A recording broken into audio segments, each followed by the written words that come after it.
भक्तजनों, माताओं, बहनों, सादर जय श्री कृष्ण। हमारे YouTube चैनल में आप सभी का बहुत बहुत स्वागत है। मैं हूं आपके साथ आचार्य धर्मेंद्र शास्त्री। आज हम आपको रक्षाबंधन की दिव्य और ज्ञानमयी कथा सुनाने जा रहे हैं। इस कथा को अंत तक जरूर सुनिएगा और अधिक से अधिक लोगों को शेयर भी करिएगा। तो सबसे पहले आपको और आपके पूरे परिवार को रक्षाबंधन महापर्व की बहुत बहुत शुभकामनाएं और बधाइयां। भगवान लक्ष्मी नारायण का भरपूर आशीर्वाद आपके जीवन पर सदैव बना रहे। आप सभी सुखी रहें, स्वस्थ रहें, व्यस्त रहें और मस्त रहें। श्रावण माह के शुक्ल पक्ष की पूर्णिमा तिथि को रक्षाबंधन का त्योहार मनाया जाता है और सभी भाई तथा बहन रक्षाबंधन का बेसब्री से इंतजार करते हैं और एक दूसरे की रक्षा का वचन इसी दिन लेते हैं। इस बार रक्षाबंधन का त्योहार 22 अगस्त 2021 रविवार के दिन है और इस दिन सभी बहनें अपने अपने भाइयों को राखी बांधेगी। 22 अगस्त के दिन भद्रा नहीं है, भद्रा तो सुबह ही समाप्त हो जाएगी और पूर्णिमा तिथि भी पूरे दिन रहेगी। तो इस दिन राखी बांधने का जो सबसे श्रेष्ठ मुहूर्त होगा वो सुबह 9 बजे से प्रारंभ होकर के दोपहर 12 बजे तक रहेगा। उसके बाद दोपहर 1:30 से लेकर के 3 बजे तक दूसरा राखी बांधने का मुहूर्त रहेगा। इसके बाद शाम को 6 बजे से लेकर के रात्रि 10:30 बजे तक राखी बांधने का अंतिम मुहूर्त रहेगा। इन शुभ मुहूर्तों में सभी बहनें अपने अपने भाइयों को एक आसन के ऊपर बैठा करके तिलक लगाएंगी, मस्तक पर रुमाल रखेगी। उसके बाद उनके दाहिने हाथ में कुछ नारियल या नारियल का जो गोला होता है उसको रख करके राखी बांधेगी और उसके बाद अपने अपने भाइयों की आरती उतारेगी, मिठाइयां खिलाएगी और उसके बाद भाई अपनी अपनी बहनों को उपहार स्वरूप कुछ न कुछ प्रदान करेंगे। इस प्रकार रक्षाबंधन का त्योहार मनाया जाता है। जब भाई की कलाई से बहन राखी बांधती है उस समय एक मंत्र का उच्चारण भी करना चाहिए। ओम येन बद्धो बलि राजा दानवेंद्रो महाबलः तेन त्वाम प्रतिबध्नामि रक्षे मां चल। इस मंत्र का उच्चारण राखी बांधते समय अनिवार्य रूप से करना चाहिए और जब राखी बांधी जाती है तो उस समय आसन पर बैठा करके पूर्व दिशा की तरफ मुंह करके ही या फिर उत्तर दिशा की तरफ मुंह करके ही राखी बांधना चाहिए या बंधवाना चाहिए। तो इस प्रकार आपको राखी बांधने के इन नियमों का पालन करना चाहिए। राखी बांधने से पहले व्रत करना चाहिए। यदि संभव नहीं हो तो आप फलाहार कर सकते हैं और इस दिन आप शुद्ध और सात्विक भोजन का उपयोग करें। लहसुन, प्याज, मांस, मदिरा, अंडे का उपयोग इस दिन बिल्कुल नहीं करना चाहिए। इसके अलावा राखी वाला दिन परम पवित्र दिन माना जाता है। इस दिन झूठ नहीं बोलना चाहिए, क्रोध नहीं करना चाहिए, विवाद नहीं करना चाहिए और बड़े बुजुर्ग का अनादर या अपमान नहीं करना चाहिए। सबसे पहले अपने घर के देवी देवताओं को, इष्ट देवता को, गुरुदेव को राखी बांधना चाहिए। उसके बाद में अपने भाई को राखी बांधना चाहिए और इसी के साथ में घर में जो भी वस्तुएं होती है जैसे मोटरसाइकिल, साइकिल, कार, वाहन जो भी होते हैं उनको भी राखी बांधना चाहिए और अन्य गृह उपयोगी वस्तुओं को भी इस दिन राखी अवश्य बांधना चाहिए और इसी के साथ में पूरे परिवार के साथ में मिलजुल करके रक्षाबंधन के इस त्योहार को मनाना चाहिए। और रक्षाबंधन की जो कथा हमारे धर्म ग्रंथों और पुराणों में बताई गई है वो हम आपको सुनाने जा रहे हैं। तो आपसे अनुरोध है कि रक्षाबंधन की दिव्य कथा को अंत तक जरूर सुनिएगा और अधिक से अधिक लोगों तक पहुंचाने का प्रयास भी करिएगा। गुरुर् ब्रह्मा गुरुर्विष्णु गुरुर्देवो महेश्वरा गुरुः साक्षात् परब्रह्म तस्मै श्री गुरुवे नमः। श्री अखंड मंडलाकारं व्याप्तं येन चराचरं तत्पदं दर्शितं येन तस्मै श्री गुरुवे नमः। जय जय श्री राधा रमण, जय जय नवल किशोर, जय गोपी चित चोर प्रभु, जय जय माखन चोर। मात मेरी श्री राधिका, पिता मेरे घनश्याम, इन दोनों के चरणन में मेरा बारंबार प्रणाम। मोहिनी मूरत श्याम की वो मन रही समाय, जो मेहंदी के पात में लाली रही समाय। धन यौवन एक दिन उड़ जाएंगे जैसे उड़े कपूर, मन मूरख तू राम भज क्यों चाटे जगधूर। बोलिए श्री वृंदावन बिहारी लाल की जय, गोपाल कृष्ण भगवान की जय। रक्षाबंधन की जो सबसे प्राचीन कथा है वो वामन भगवान से जुड़ी हुई है।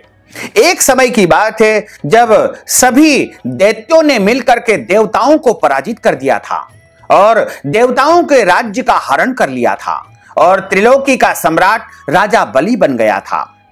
उसी समय सारे देवता चिंतातुर होकर के भगवान की शरण में पहुंचते हैं, भगवान से प्रार्थना करते हैं कि हे प्रभु, सारे दैत्यों ने हमारे राज्य को हरण कर लिया है, हम राज्य विहीन हो गए हैं।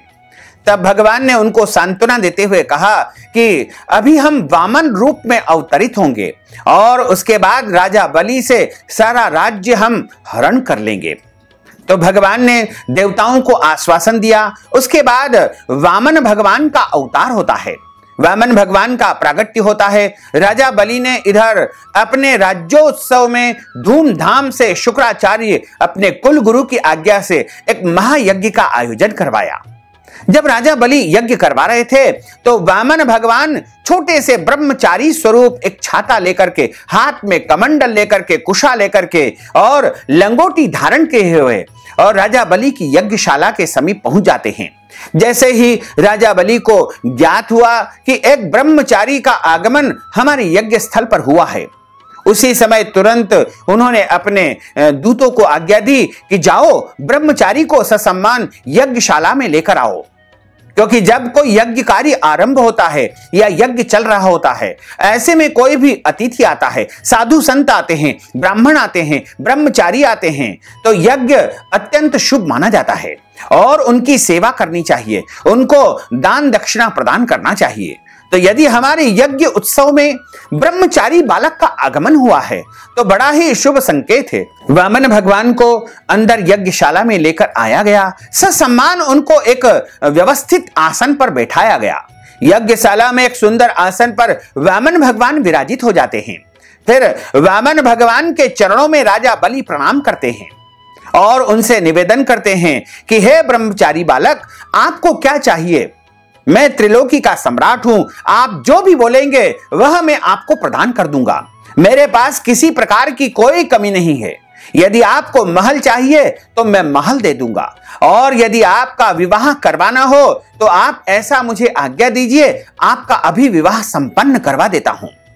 और यदि आपको हीरे जवाहरात मोती माणिक्य जो भी मुझसे चाहिए वो आप निवेदन करें, मैं अवश्य ही आपको प्रदान कर दूंगा।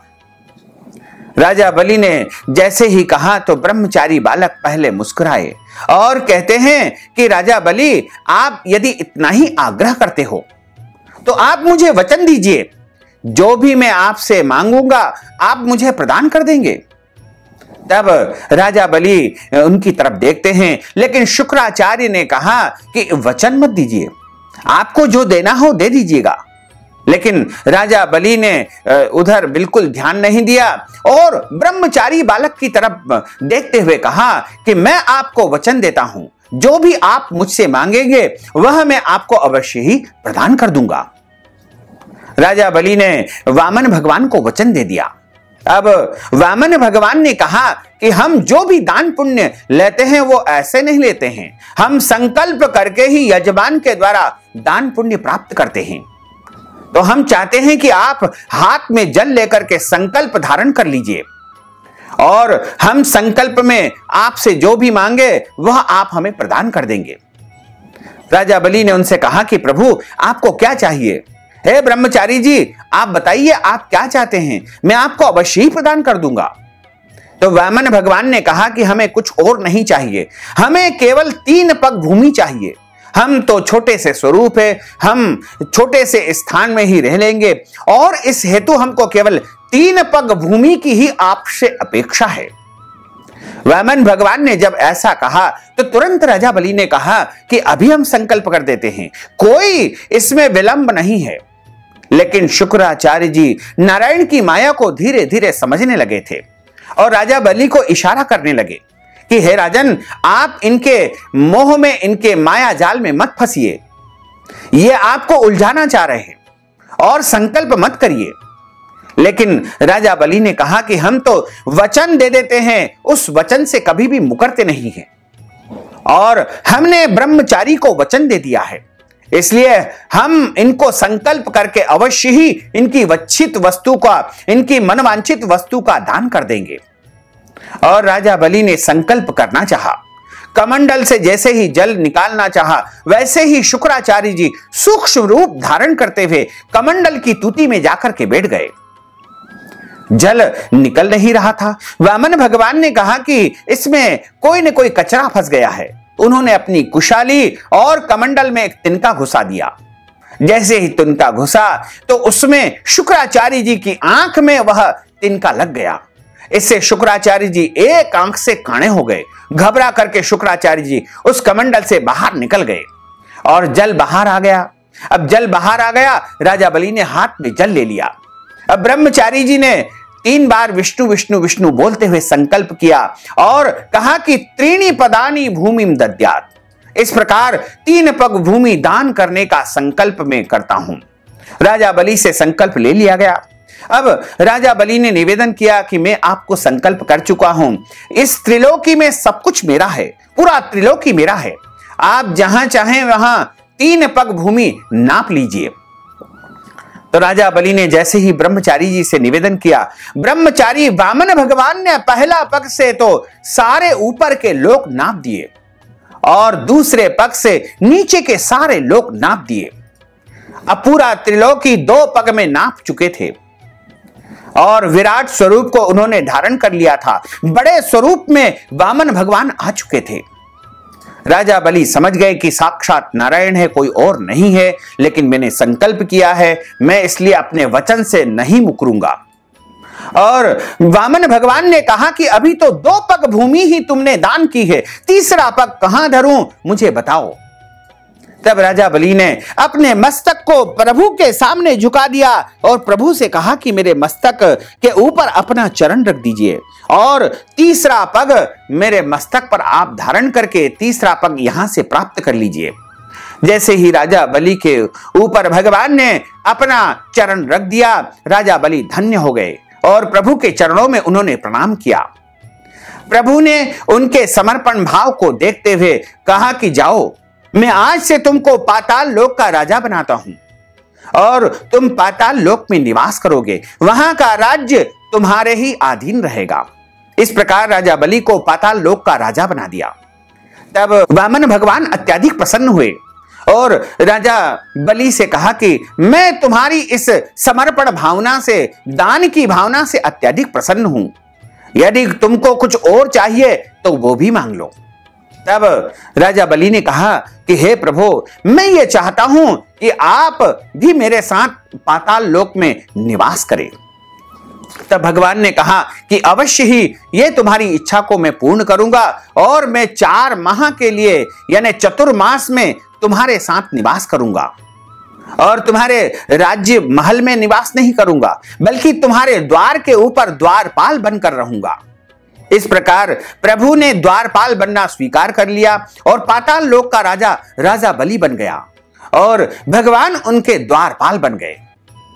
इधर माता महालक्ष्मी बहुत दिनों से इंतजार कर रही है कि पता नहीं नारायण कहां चले गए हैं। तब नारद जी ने एकाएक आकर के सूचना दी कि हे देवी, आपके पति नारायण तो पाताल लोक के राजा राजा बलि के यहां द्वारपाल बन गए हैं और उनके यहां चौकीदारी कर रहे हैं। तब माता महालक्ष्मी ने कहा कि नारद जी, ये तो ठीक है, लेकिन अब मैं नारायण को कैसे प्राप्त करूं? तो नारद जी ने उनको सलाह दी कि अभी श्रावण माह के शुक्ल पक्ष की पूर्णिमा तिथि आ रही है और तुम जाकर के राजा बलि को राखी बांध देना और उनसे उपहार स्वरूप अपने पतिदेव नारायण को प्राप्त कर लेना। माता महालक्ष्मी ने श्रावण माह के शुक्ल पक्ष की पूर्णिमा तिथि को जाकर के राजा बलि को राखी बांध दी। ये न बद्धो बलि राजा दानवेंद्रो महाबलः तेन त्वाम प्रतिबध्नामि रक्षे माचल। इस प्रकार राजा बलि को माता महालक्ष्मी ने अपना भाई बना लिया और बहन और भाई का रिश्ता बन चुका था। राजा बलि माता महालक्ष्मी के भाई बन चुके थे। अब राखी बांध दी है तो राजा बलि ने अपनी बहन से निवेदन किया कि हे बहना, आपको मुझसे उपहार स्वरूप अब क्या चाहिए? माता महालक्ष्मी कहती है कि मुझे धन दौलत वैभव आपसे कुछ नहीं चाहिए, केवल और केवल आपके द्वारपाल जो आपके द्वार पर खड़ा हुआ है वही मुझे चाहिए। अब राजा बलि समझ चुके थे कि यह कोई साधारण स्त्री नहीं है, यह साक्षात माता महालक्ष्मी है, और तुरंत ही नारायण को माता महालक्ष्मी के साथ में वहां से विदा कर दिया गया। तब से रक्षाबंधन की यह परंपरा आदि और अनादि काल से निरंतर चली आ रही है, और आज भी सभी बहनें अपने भाइयों के कलाई पर राखी बांधती है और भाई उनको उपहार स्वरूप कुछ न कुछ दान पुण्य अवश्य ही करते हैं। रक्षाबंधन की एक और कथा जो कि हमारे पुराणों में आती है। एक बार युधिष्ठिर ने भगवान कृष्ण से प्रश्न किया, हे अच्युत, मुझे रक्षाबंधन की वह कथा सुनाइए जिससे मनुष्यों की प्रेत बाधा तथा उनके दुखों का निवारण हो सके। भगवान कृष्ण ने कहा कि हे पांडव श्रेष्ठ, एक बार दैत्यों तथा असुरों में युद्ध छिड़ गया और यह युद्ध लगातार 12 वर्षों तक चलता रहा। असुरों ने देवताओं को पराजित करके उनके प्रतिनिधि इंद्र को भी पराजित कर दिया। ऐसी दशा में देवताओं सहित इंद्र अमरावती को चले गए। उधर विजेता दैत्यराज ने तीनों लोगों को अपने वश में कर लिया और उसने राजपद से घोषित कर दिया कि इंद्रदेव अब सभा में न आए तथा देवता व मनुष्य यज्ञ कर्म न करे, सभी लोग मेरी पूजा करें। दैत्यराज की इस आज्ञा से यज्ञ, वेद, पठन पाठन तथा उत्सव आदि समस्त समाप्त हो गए। धर्म के नाश से देवताओं का बल घटने लगा। यह देख करके इंद्र अपने देवगुरु बृहस्पति के पास पहुंच गए तथा उनके चरणों में गिर करके निवेदन करने लगे कि हे गुरुवर, ऐसी दशा में परिस्थितियां कहती है कि मुझे यहीं पर प्राण अपने त्याग करने पड़ेंगे, क्योंकि मेरा राज्य छीन चुका है, मैं मानहीन हो गया हूं। हे गुरुवर, न तो मैं भाग सकता हूं और न ही युद्ध भूमि में टिक सकता हूं, कोई ऐसा उपाय बताइए। बृहस्पति ने इंद्र की वेदना सुनकर के उसे रक्षा विधान करने को कहा और श्रावण पूर्णिमा को प्रातःकाल निम्न मंत्र से रक्षा विधान संपन्न किया गया। येन बद्धो बलि राजा दानवेंद्रो महाबला तेन त्वाम प्रतिबध्नामि रक्षे माचल माचल। इंद्र की जो पत्नी थी इंद्राणी, उसने श्रावणी पूर्णिमा के पावन अवसर पर द्विजों से स्वस्ति वाचन करवा करके रक्षा का तंतु लिया और इंद्र की दाहिनी कलाई में बांध करके युद्ध भूमि में लड़ने के लिए भेज दिया गया। रक्षाबंधन के प्रभाव से दैत्य भाग गए और दैत्य पराजित हो गए, देवताओं की विजय हुई, इंद्र की विजय हुई। राखी बांधने की प्रथा का सूत्रपात यहीं से हुआ था।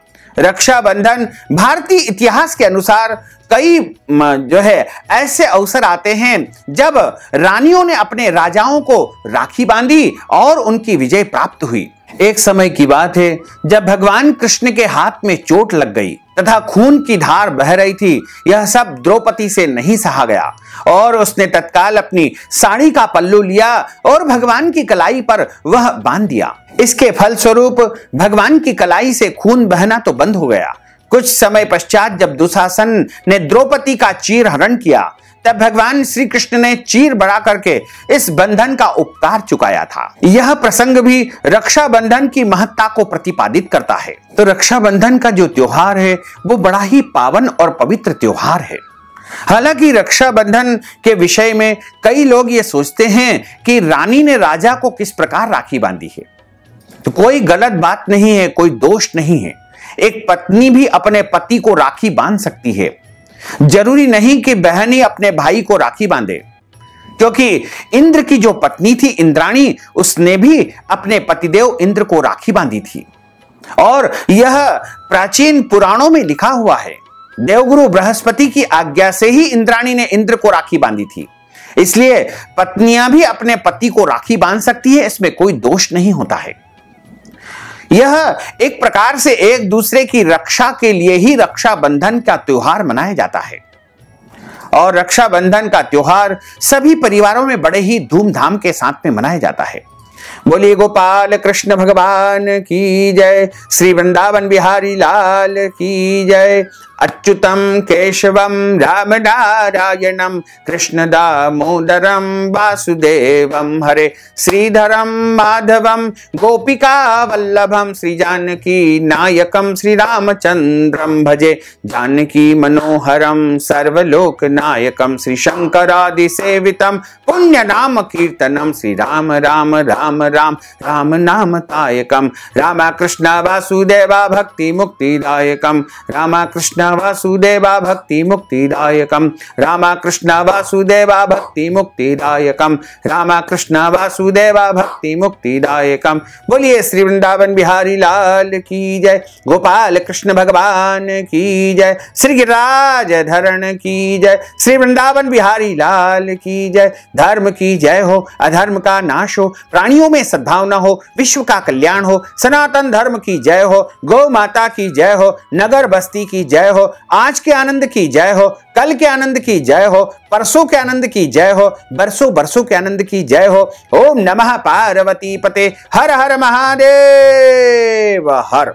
भक्तजनों, माताओं बहनों, अगर आप रक्षा बंधन के निमित्त कथा की दक्षिणा प्रदान करना चाहते हैं, ब्राह्मण भोजन करवाना चाहते हैं, वस्त्र दान, गौदान, अन्नदान या कोई भी दान पुण्य यदि आप रक्षा बंधन या श्रावण मास के निमित्त करना चाहते हैं, श्रावणी पूर्णिमा के निमित्त यदि कोई भी दान पुण्य यदि आप करना चाहते हैं, तो आप हमारे पेटीएम के माध्यम से, गूगल पे के माध्यम से, फोन पे के माध्यम से या अकाउंट नंबर के माध्यम से नगद राशि पहुंचा करके रक्षा बंधन, श्रावणी पूर्णिमा, श्रावण मास का पूरा पूरा पुण्य लाभ प्राप्त कर सकते हैं। साथ ही आपसे अनुरोध है कि हमारे इस ज्ञानवर्धक वीडियो को अधिक से अधिक लोगों को शेयर करिएगा, लाइक करिएगा, कमेंट करिएगा, और यदि अभी तक आपने सब्सक्राइब नहीं किया तो अभी और इसी समय सब्सक्राइब अवश्य कर लीजिए। आपको और आपके पूरे परिवार को सादर जय श्री कृष्ण, सादर धन्यवाद।